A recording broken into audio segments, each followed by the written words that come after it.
All right, hi there, everyone. Welcome to our live post-game coverage, Believe in Bills, here on YouTube. Adam Bonini, WGRZ TV, and Sports Talk Live Buffalo, and Sel Mayorana. You see him there, Rochester Democrat and Chronicle. Highmark Stadium, 31-7.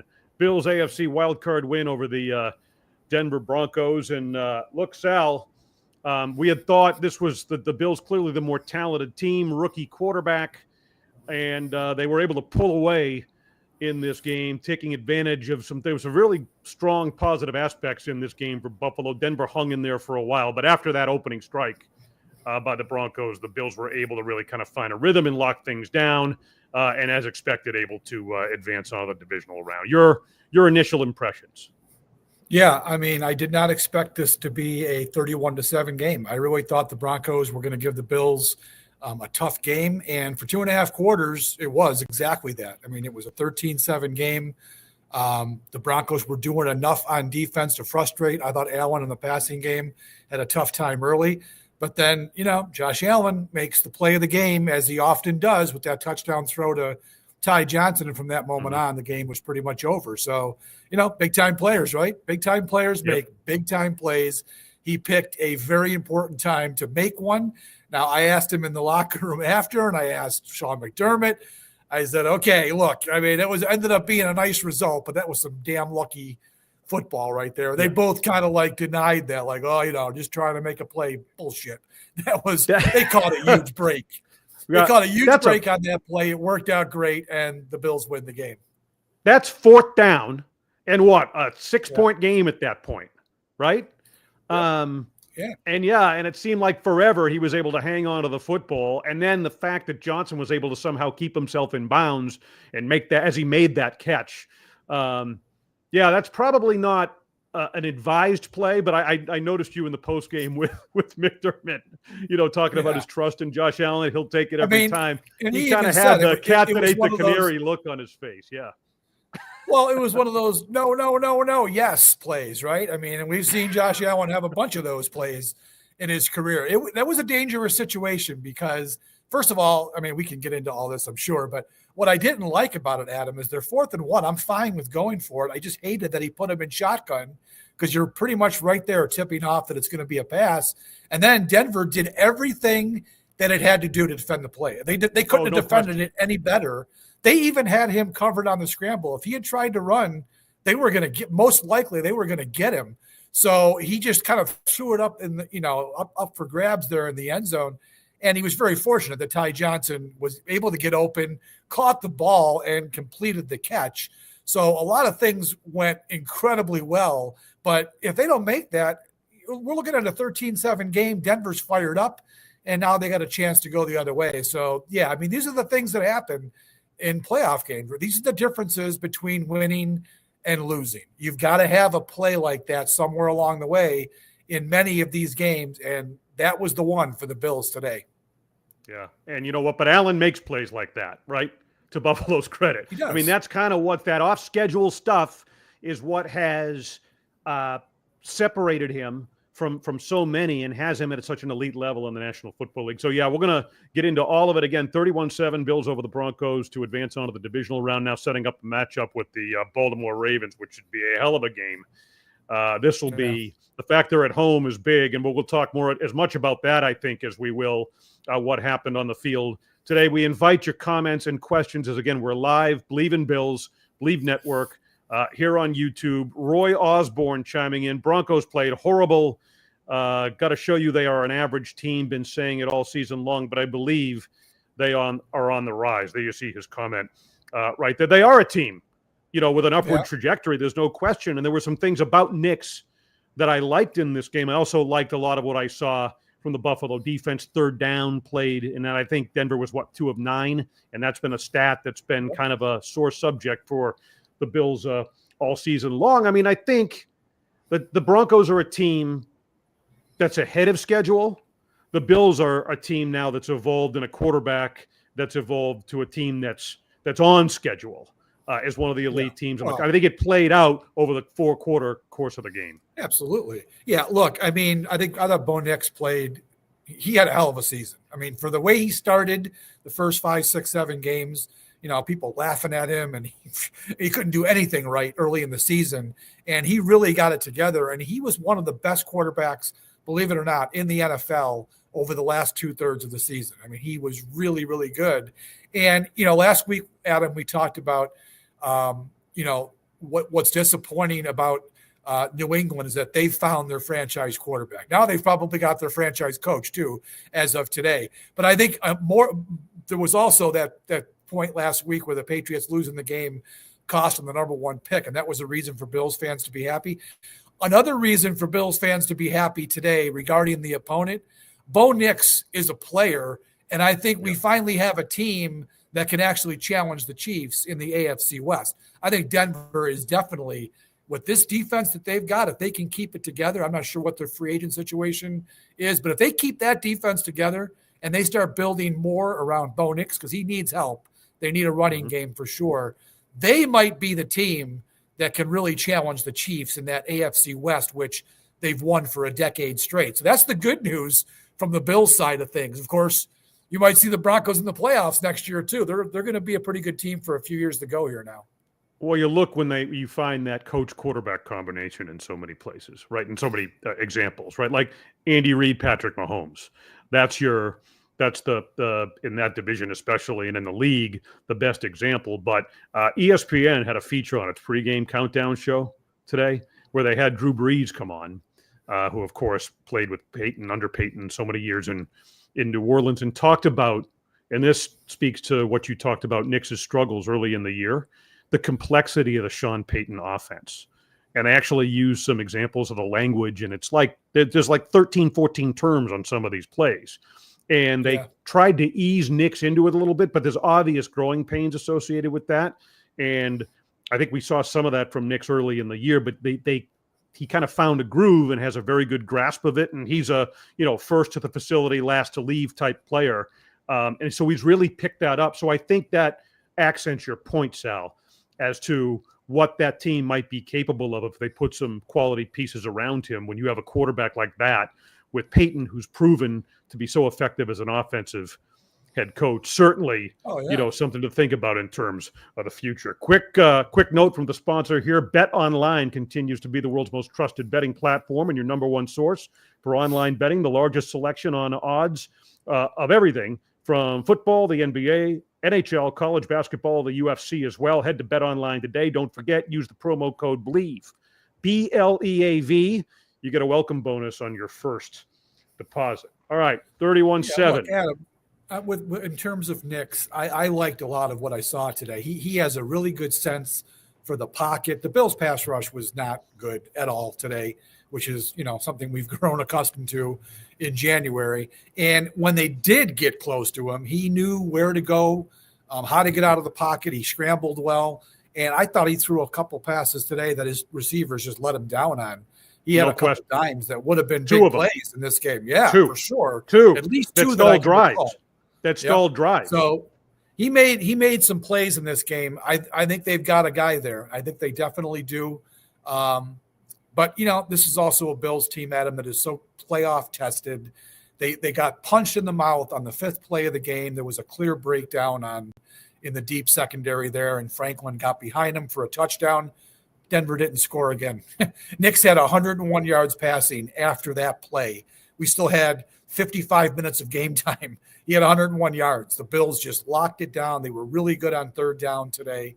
A lot of things went into slowing down Bo Nix. They only had the ball for 18 minutes.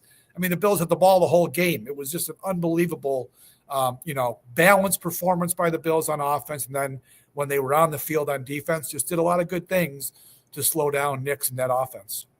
Yeah, I want to get into a lot of that point that you just made. Time of possession, boy, when you look down the stats, right? 41-43 for Buffalo, 18 minutes, 17 seconds for the Denver Broncos.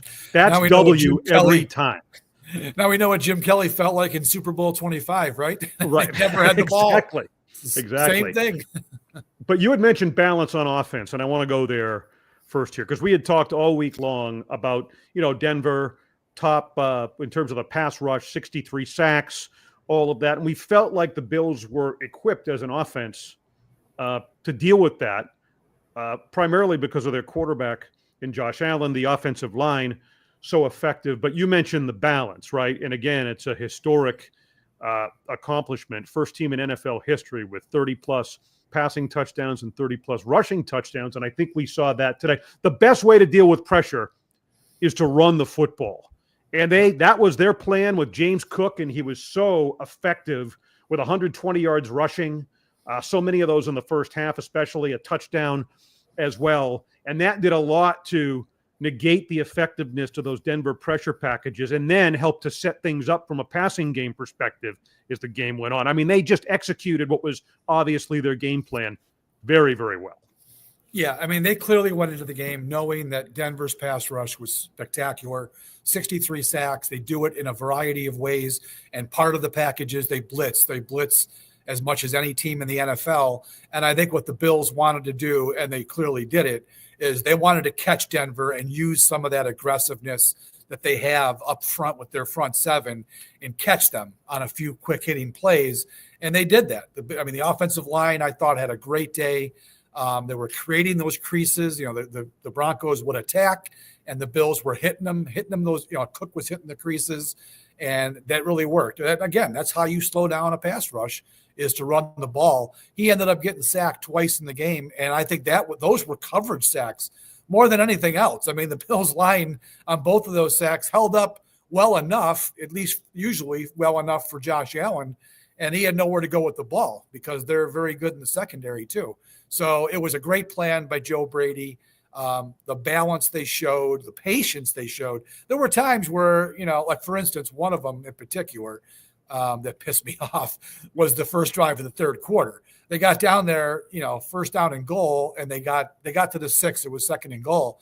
I turned to Skursky next to me and I said, they need to throw on both of these downs or they're not going to score. Well, that second down run to Cook, they were waiting for it, and it blew up the whole drive, and then they couldn't convert on third down. So I'm thinking, like, well, there you go. They've been showing patience all game, but you got to mix it up. And Brady, in that moment, failed to do it. It was one of the few times that I was pissed off with what Brady did today, but that was a key moment where 7 points turned into 3. So, but back to your point, yes, they ran the ball great today. They do that next week. Now we're talking about a hell of a chance to beat Baltimore if you can keep their offense off the field and control the game with your own running game. That would be a recipe for success next week. Something tells me that's not going to be that's a steeper hill to climb against that Ravens defense, which is so good against the run, right? I mean, and we'll talk more about that as we continue on here. A couple of comments before we get to some additional points. Gerald Nunn impressed with how the defense shut down the Broncos after that first series, despite the lack of pressure. You had alluded to that earlier and given an answer. And what was the conversation Josh Allen had with the ref on the holding call? That was the play you just referenced, the third down play after the Cook run, right early in the third quarter. There was an obvious hold on Surtain on Kincaid in the end zone that they didn't call. And Josh was letting the official have it. You were in the postgame with Josh. He really didn't want to get into that, but I think he was told to kind of watch his tone with the officials. I think that's what he said, right? And it was an obvious blown call by the official, and it cost the Bills, 4 points probably. So he was chirping pretty good with the officials over there. And one of them actually came over to the sideline because he was still going at it, and he just told him, shut up. I mean, you're getting close to a penalty. And then Josh didn't want to say what he said, but yeah, that was clearly he was aggravated, and for good reason. Like I said, that could have been a big play in the game. They had to settle for the 3 points, but that's what that was all about. They're going to miss calls at him. I mean, that one, the guy was standing right there, though. I mean, his duty is to look at that play, and he was right in front of him. I'm not quite sure how he missed it, but, those things happen. It ends up being a moot point. I think I want to spend a little bit of time talking about initial thoughts on the matchup with Baltimore here, because everyone's kind of, shifting a focus now to that. And maybe as we transition to that, I want to talk a little bit more about Buffalo's defense today. We mentioned 2 of 9 on third down. They gave up, what was it, that 3rd and 8 early. And I kind of rolled my eyes and I'm like, okay, here we go again. I tweeted it. I said, here we go. After that, they really did a very good job, and they held Denver, I think it was, to 79 yards rushing, which that wasn't going to be a big threat. They're vulnerable against the run, but that's not Denver's MO. It's more about Bo Nix. But there were some things I liked in this game, and one of them was Milano. him getting back to being the map, that sideline pursuit of Nix, where Nix was trying to turn the corner at the right side and Milano was spying him. I haven't seen that explosiveness from Milano since he's been back from the injuries. That looked much more like the Matt Milano that Bills fans have come to know. And if he can play at that level, that's a big factor, I think, for this defense moving forward. Last week it worked out well because he had the 4 games. Well, actually, it was 4 games to kind of get up to speed, and then he sat out the 1 game with the groin injury last week. Last week he sat out with the groin injury, and that actually Sean even alluded to that after the game today. That little extra time off, even though he was still dealing with a bit of an injury, that actually probably helped him because he had the run up of those 4 games. And, you're trying to get yourself back into game shape. And he had done that. He was ready to go. And it was unfortunate that he had the injury, but even having last week off might have done him some good. And I thought he did look pretty good today. He was moving more like the Matt Milano that we're used to seeing. And that was a nice play that he made on Nix. I mean, I think that was a 3rd down, right? I think that created it was a 3rd down play. Down. And he kept him short because it looked like he was going to get there, and it ended up forcing a punt. So that was a nice play. All right, so why don't we shift now to focus on the matchup with the Ravens, and let's keep it on the defensive side for Buffalo, because now you're dealing with a whole different aspect when you're talking about Lamar Jackson, right? And the thing that makes the Ravens the most dangerous, and Buffalo found this out in week 4, that 35-10 loss down there. When you add a Derrick Henry into the mix, right? Lamar Jackson doesn't. I mean, of course, they rely on his athleticism and his escapability, but they don't have to rely on it as much. The Bills are actually a good example of this point as well with James Cook and the running game that we have talked about. But when you add like a heavy in there with Derrick Henry, and they can beat you with a traditional running game and then take advantage of everything that Lamar Jackson brings to the table, that's a whole different aspect to consider when you're talking about this defense, which has been vulnerable against the run. And that Baltimore game early in the year was a great example of it. Now, if we can initially, I mean, it's a whole different matchup to sort of project when you're looking at what the Ravens are bringing from an offensive standpoint and the challenge this defense faces.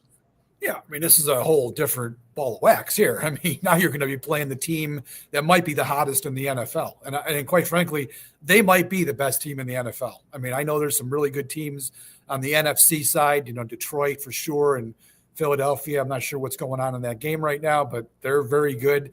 But this Baltimore team is going to be a wagon for the Bills. And, I hate to be the Debbie Downer here, but the Bills are going to have to play, I think, maybe their best game of the season to beat Baltimore. If Baltimore continues to play the way it's played lately, they're going to be an incredibly tough challenge for the Bills. And, 31 points today was really good against a very good defense.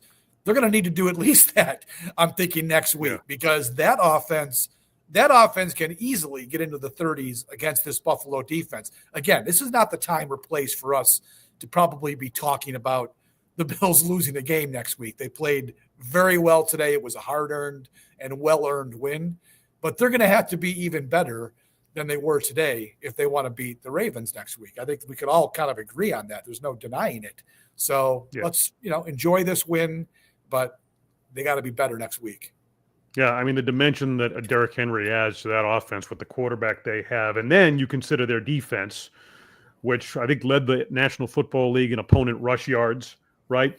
They held the Steelers to 29 yards in that game, right? I mean, the Steelers are the Steelers, but that's still, kind of a number that confirms that point. And then really they were vulnerable against the pass, and I think still are perhaps against this offense, but they made some changes mid-season.